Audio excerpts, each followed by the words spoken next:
Welcome back to the deep dive. Today we have something a little different. We're going to be looking at a document that, on the surface seems almost administrative, maybe even boring.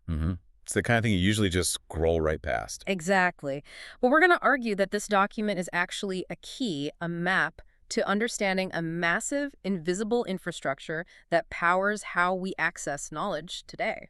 That's right. So when you find a classic text online, something centuries old, something you can download for free, you rarely, if ever, pause to think about the enormous effort, both institutional and technological, that made that simple click possible. Our source material today isn't some grand historical text. It's the metadata, the context, and the usage guidelines attached to a digital copy of a public domain book from Google Books. And I promise you, this administrative document is so much more revealing than you might think. It's really a fascinating piece of material. It serves as, like, an instruction manual, a legal warning, and a piece of archival history all rolled into one. So this deep dive isn't about the book's title. It's about the incredible story of the file itself. Yeah, the journey of knowledge preservation in the digital age, a process that is, as we'll see, incredibly costly, legally intricate, and I think absolutely essential for the future of learning. It really is. Okay, so let's unpack this. We take digital access for granted, right? We treat the internet like this universal library that just exists. Right, like it's a public utility that's always been there. But this document, it sort of pulls back the curtain. It shows us the contracts, the technology, the blood, sweat, and tears, and the complex legal framework that's required just to move a single book from a library shelf in, say, Michigan to a screen in Manila. And that's our mission for you today. We want to unpack all those layers, the history, the tech, the legality. We're going to reveal why the rules governing a digital file are, in many ways, just as important as the historical knowledge contained within that file. So let's start at the very beginning. Not with the scan, but with the object itself. The physical journey. A story of survival. It's easy to forget that part.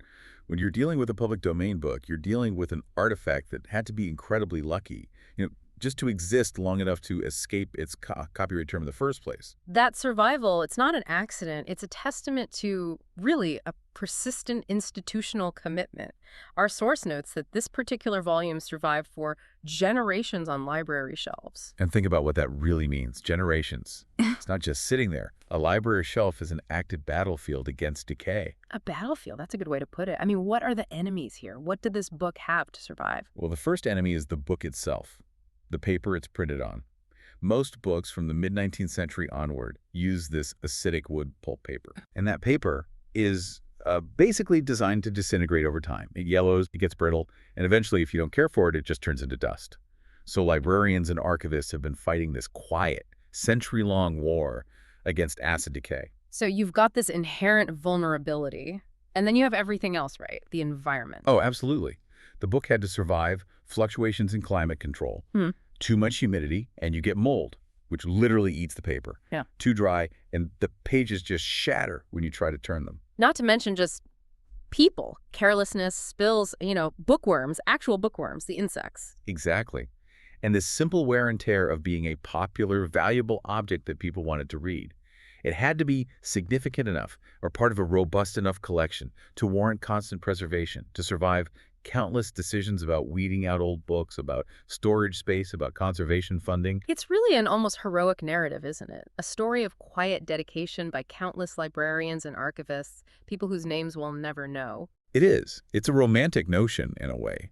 This physical object carried its intellectual payload across eras, just waiting for the moment when technology could finally free it from its bindings.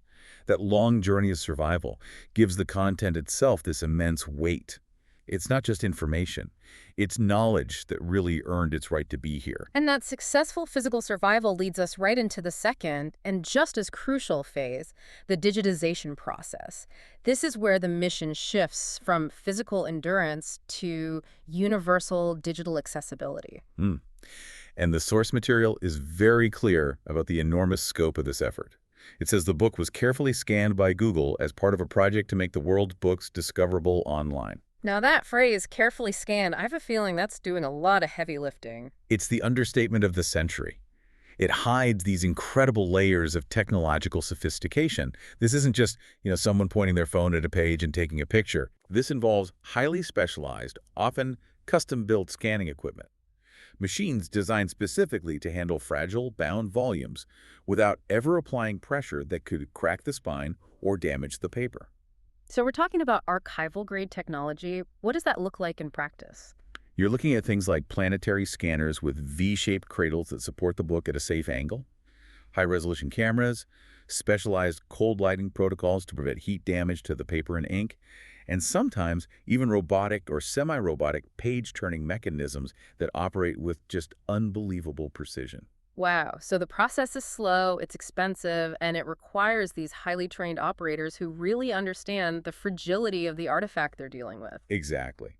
And the goal stated in the documents and in Google's broader mission is to make the world's books not only discoverable online, but universally accessible and useful. Let's talk about that word useful. Because a picture of a page is one thing, but making it useful is another step entirely, right? It's a huge step. And this is where the bigger picture comes in. This project isn't just archiving data, it's organizing the world's information. To be truly useful, that image of a page has to be searchable. Which leads to optical character recognition, or OCR. Precisely. OCR is the engine that transforms that static image of text into searchable, manipulable data. It's the magic that lets you search for a specific phrase across millions of digitized books in, a fraction of a second. And I imagine for texts this old, OCR is not exactly straightforward. It's incredibly challenging. You're dealing with all sorts of things. Variable fonts, faded ink, archaic typesetting where the EVS looks like a F page bleed through from the other side. So the initial automated process requires massive computational power. And then it's followed by these quality control layers, sometimes even involving human verification, to correct the errors and make sure the digital text matches the physical text with really high fidelity. That whole process is bundled into carefully scanned. What I find so powerful, and this is where the motivational side really kicks in for me, is how the source context acknowledges the history embedded in the artifact itself. It says, and this is a direct quote, "Marks, notations, and other marginalia present in the original volume will appear in this file." That is such a fascinating, deliberate choice. It confirms that the preservation mission here goes way beyond just extracting the raw text. They're capturing the artifact itself, imperfections and all. And why is that so important? Because it serves as this tangible bridge between the physical past and our digital present. It's a constant, visible reminder of this book's long journey. So when you see a faded pencil note scribbled in the margin, or a library stamp from 1910, or even a coffee ring, you're not looking at a flaw in the scan. No, you're looking at the history of human engagement with that text. It stops it from being this sterile digital recreation and turns it into a photograph of history. It's humanized. And for a researcher, that stuff must be gold. Oh, invaluable. Those marginalia, the scolia, are these incredible social and historical data points. They show you how previous generations interacted with the knowledge. What did they highlight? What did they argue with in the margins? You could learn about the intellectual focus of one intense reader in 1935. Exactly. It tells you about the reception history of the work, the popular anxieties of a certain time. It connects the current learner directly to this long chain of knowledge. It tells you, the reader today, that you're part of an ongoing conversation that started long before you were born. That is deeply inspiring. It adds this layer of context and authenticity that you'd otherwise lose. It's a reminder that knowledge comes from messy physical reality. Okay, so the book survived the acid paper, the floods, the decades on the shelf. It survived the meticulous, delicate scanning process and the complex OCR engineering. That's the technological story. But now we have to talk about the second and often more dangerous threat to accessibility, the law. Right. How does the public domain act as the, let's say, the entry visa for this book into the digital world? Exactly. Let's get into decoding the public domain. So, moving from the physical artifact to the legal construct, we arrive at the core concept that makes this entire project possible, the public domain, or PD. And the document gives us a pretty clear definition, right? It does, a very clear fundamental one. A book is in the public domain if it was never subject to copyright, or, and this is the more common case, if its legal copyright term has expired. That expiration date, that's the foundational permission slip. It's like the intellectual contract that society makes with creators. It is. The deal is basically you get exclusive rights for a set period of time, and then that knowledge, that culture, that invention, it's returned to the public commons to fuel new creation. It's a brilliant system, in theory. In theory. But the document immediately throws a wrench in the works. It does. It introduces this critical layer of complexity, a massive legal headache, by warning that whether a book is in the public domain may vary country to country. And this is a huge deal. This is the distinction that turns simple access into a global legal negotiation. It really is. Because copyright law is not standardized worldwide, not even close. The United States currently operates, broadly speaking, on a term of life of the author plus 70 years. And much of Europe is the same now, right? Right, thanks to international treaties. But other countries might have used life plus 50 until recently, or they might have different rules for works published before a certain date. The rules are constantly shifting. So let's use an example. Let's talk about the U.S. context, since that's where so much of this mass digitization is happening. It's not just a simple date calculation, is it? Not at all. For works published in the U.S. between, say, 1923 and 1977, the rules were notoriously complicated. Copyright had to be renewed. If the author or publisher forgot to file the renewal paperwork, the book fell into the public domain early. And then you have these legislative acts that just move the goalposts for everyone. And we have to bring up the most famous one, the Copyright Term Extension Act of 1998. Sometimes called the Mickey Mouse Protection Act. Derisively, yes, because it was heavily lobbied for by companies like Disney to protect early characters like Steamboat Willie from entering the public domain. And that act retroactively extended copyright terms for another 20 years, just slamming the door on thousands of works that were about to become publicly available. So the result of all these shifting rules is that the line between copyrighted and public domain is what? It's incredibly blurry and highly conditional. It's a mess. Yeah. If you're a digital archivist in the U.S., you're constantly doing these complex calculations, dealing with pre-1978 rules, post-1978 rules, renewal requirements, all while knowing that your calculation might be instantly wrong in another country. So let's follow that thought. Google scans a book from 1925, they do their homework, and they determine it's in the public domain in the United States. They put it online. Right. But the moment I, sitting in, say, Canada or Australia, download that file, The whole legal status could change instantly, because that country's law might have a different term or a different set of rules. So the digital availability of the book is universal, but the legal framework governing its use is stubbornly, frustratingly local. and that tension is why, as we'll see later, the usage guidelines have to explicitly shift the burden of checking the law onto the user. It's the only way they can operate at this scale. But despite all these legal complexities, let's go back to the value of this. The source calls these public domain books our gateways to the past. Which is such an accurate and powerful description. It's hard for us to imagine now, but before mass digitization, these books, this wealth of history, culture, and knowledge was, as the source says, often difficult to discover. Let's talk about what difficult to discover actually meant in the real world. What were the barriers that this project actually removed? Well, the barriers were enormous. You needed resources that most people just didn't have. First, money. Second, you needed to be in the right place, geographical proximity. And third, you often needed an institutional affiliation, like being a student or professor at a major university. So a student in rural India who wants to read a specific 19th century scientific paper that's only housed in the Library of Congress.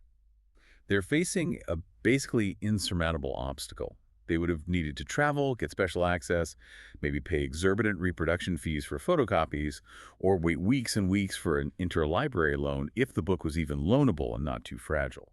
And here's where it gets really interesting for me, and where the inspirational part of this whole thing shines. This effort ensures that our foundational knowledge, the texts that literally shaped the modern world, aren't locked behind those geographical or financial paywalls forever. It's the intellectual legacy of humanity being democratized, being returned to the commons. It ensures that critical texts, whether they're philosophical, scientific, or practical, are available for the current generation to build upon. They're the scaffolding of our current understanding. They really are. And without the public domain, history literally becomes harder to access and harder to build upon. It would slow down cultural and scientific progress. The document then brings up the role of the commercial entity involved here, Google. It says they are proud to partner with libraries and act as custodians of materials that fundamentally belong to the public. And that word custodian is very deliberately chosen. It's important. It emphasizes that they are not the owners of the intellectual content. That belongs to all of us, to the public. But they are the trusted keepers and the facilitators of access to the digitized form of that content. Exactly. It's a massive trust arrangement between a private corporation and public institutions like Harvard, Oxford, the New York Public Library, and others. But we have to address the tension here. Custodian implies a certain altruism, but Google is a for-profit company. So is this purely a public good mission, or is there something else going on? Well, that is the essential critical question, isn't it? Yeah. And the answer is, it's complicated. On one hand, only an entity with the scale and the financial resources of a Google could even attempt a project of this magnitude. And the public benefit is immense. But on the other hand, the vast corpus of searchable text derived from these scans, we're talking millions and millions of pages of clean, high-quality data, is an undeniably valuable asset for training machine learning and artificial intelligence models, which are, of course, highly commercial ventures. so it's a mutually beneficial arrangement. It has to be. The libraries get their fragile collections preserved and digitized at no cost, which fulfills their public service mission. Google gets a massive, high-quality, legally clear text corpus, the largest in human history, which can power things like Google Translate, improve their search algorithms, and build their knowledge graph. And that custodianship, it comes at a price. The text explicitly notes that this work is expensive. Enormously expensive. The scanning, the storage, the indexing, the bandwidth. This financial reality is what leads directly into the necessity of the usage guidelines we're about to discuss. This is the critical pivot point. You have this noble goal of universal, free access to public knowledge, but the mechanism providing that access is this vast, costly technological undertaking. And if that resource is abused, the sustainability of the entire project is threatened, and that universal access could, just vanish.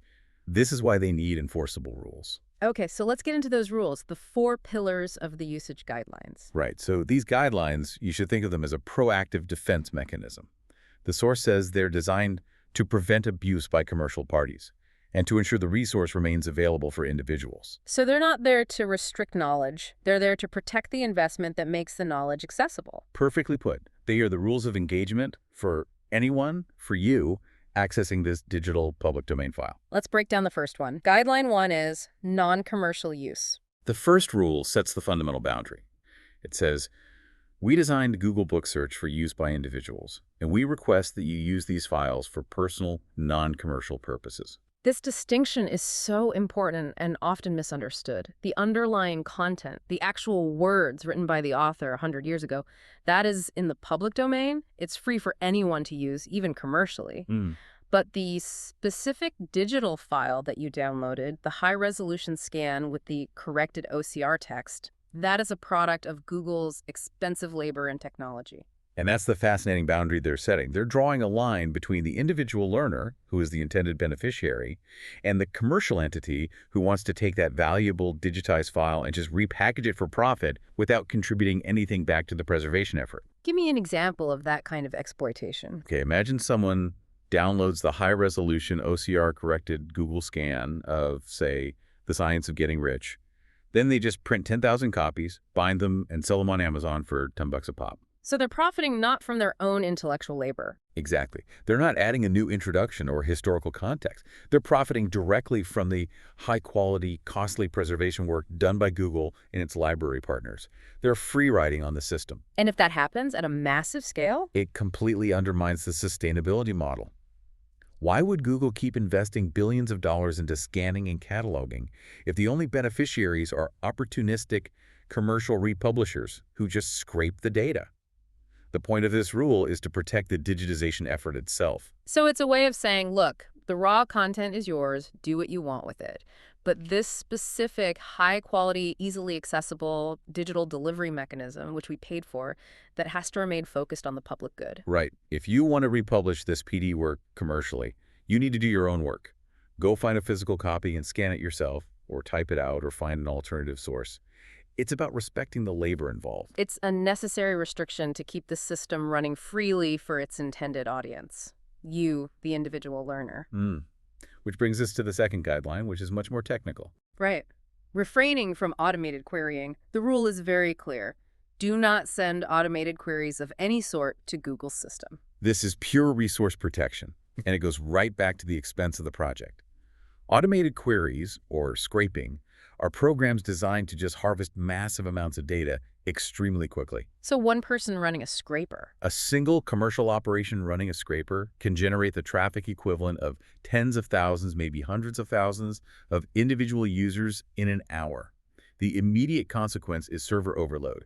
It can degrade the quality of service for every single actual human being who's just trying to read a book. And it also violates the spirit of the first rule. It's treating this massive, organized digital library like an all-you-can-eat data buffet for commercial reprocessing. That's a great way to put it. And we need to go back to the OCR technology here. That whole text corpus, the searchable text from all these scanned books, is an incredibly valuable, rare commodity. This organized, clean data is the fuel for modern AI and natural language processing models, which are multi-billion-dollar industries. So the guideline is there to stop other companies from bypassing their system, to just steal the value that Google created, the cleaning, the structuring, the indexing of the text, to go and train a proprietary model that they'll then sell. Precisely. But, and this is key, the document doesn't just put up a defensive wall. It opens a selective door. It says if you're conducting research on machine translation, optical character recognition, or other areas where access to a large amount of text is helpful. They actually encourage you to contact them. Yes, for potential assistance. And this shows this beautiful balance. They're preventing systemic abuse with technical restrictions while actively encouraging specific academic or beneficial use cases. They're recognizing that these vast digitized corporas are incredibly valuable for linguistic research, historical data analysis, and for advancing public-facing AI technologies that could benefit everyone. They're basically saying, we want to support serious beneficial research that advances human knowledge. Just talk to us first, so we can give you that access in a controlled, sustainable way that doesn't crash the system for everyone else. It separates beneficial academic work from mass commercial exploitation. It's a very modern set of rules. It acknowledges the unique challenges of data mining in the 21st century. It's a recognition that knowledge preservation today involves managing technical traffic just as much as fighting acid decay in paper. Absolutely. And that leads to the third pillar, which is about transparency and where this all comes from. Maintaining attribution. The source material says, the Google watermark you see on each file is essential for informing people about this project and helping them find additional materials. Please do not remove it. This is the one that users probably find the most annoying, right? That little watermark in the corner of the page. Yeah, it can be a bit distracting, but its function is absolutely vital. It's vital for transparency, for reliability, and for discovery. I'd say its function is threefold. First, it's about acknowledging the labor. It clearly states that this specific digital copy came from the massive effort and expense of Google and its library partners. It's a stamp of origin, it's quality control. Okay, so that's the first function. What's the second? Second, it tells the public that this came from a reliable, organized, archived source. If you see a book marked Google, you have a certain level of trust that it's a faithful reproduction of the original, not some shoddy scan from an unknown third party that might have missing pages or errors. It builds trust in the fidelity of the text. Exactly. And third, and this is arguably the most important part for your benefit as a user, it's a navigational aid. It directs you back to the larger resource, to Google Book Search. So if you download one chapter and you find it useful, the watermark reminds you exactly where to go to find additional materials, maybe other books by that author or books on the same topic. It ensures continuous discovery. It keeps you inside this vast digital library. So removing the watermark, cropping it out, is kind of like ripping the card catalog information out of a library book. That's a perfect analogy. It isolates the knowledge from its context and from the larger organized library that produced it. If you want this kind of universal access to thrive, you have to support the mechanism that enables it.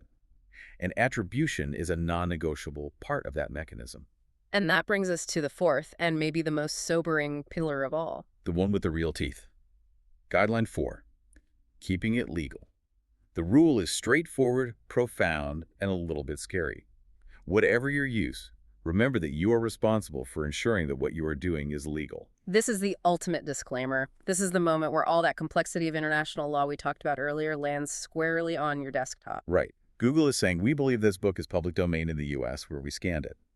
But they explicitly warn you not to assume that the work is also in the public domain for users in other countries. This is such a critical emphasis point. The ease of access, that one-click download, It completely masks this incredibly complex global legal landscape. You just can't assume that because the file is available, it's legal for your specific use in your specific location. And, from a motivational standpoint, this rule is really an inspiring call for personal intellectual responsibility. The availability of this information is an incredible gift, but that gift requires you, the user, to be an active, critical consumer of that knowledge, fully aware of your local legal environment. And the reason is simple. It's just impossible for Google to manage 195 different national copyright laws. Utterly impossible. So they can't offer guidance on whether any specific use is allowed. You have to do the work. You have to research your local laws before you reproduce or translate or commercially use that text. The digital availability doesn't remove the legal barriers. It removes the physical ones, but not the legal ones. And that's a powerful lesson, which means we need to really deepen this legal point. It's the maze at the end of the journey. It is. This whole incredible project, the scanning, the tech, the accessibility, it's all built on the assumption that the material is legally free. But as we've established, that freedom is geographically conditional. Which means that you, the user, become the final legal checkpoint.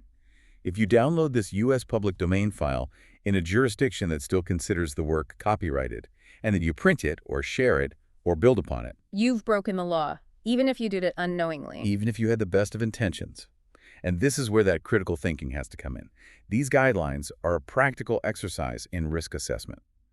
When you decide to use a public domain text, you have to pause and ask yourself a few questions. What are they? First, what is the source? Second, what are the jurisdictional rules of that source? And third, and most importantly, what are the jurisdictional rules of my location? And that pause is essential because the warning that follows in the source document is stark. It's non-negotiable. It says copyright infringement liability can be quite severe. And that's a necessary deterrent.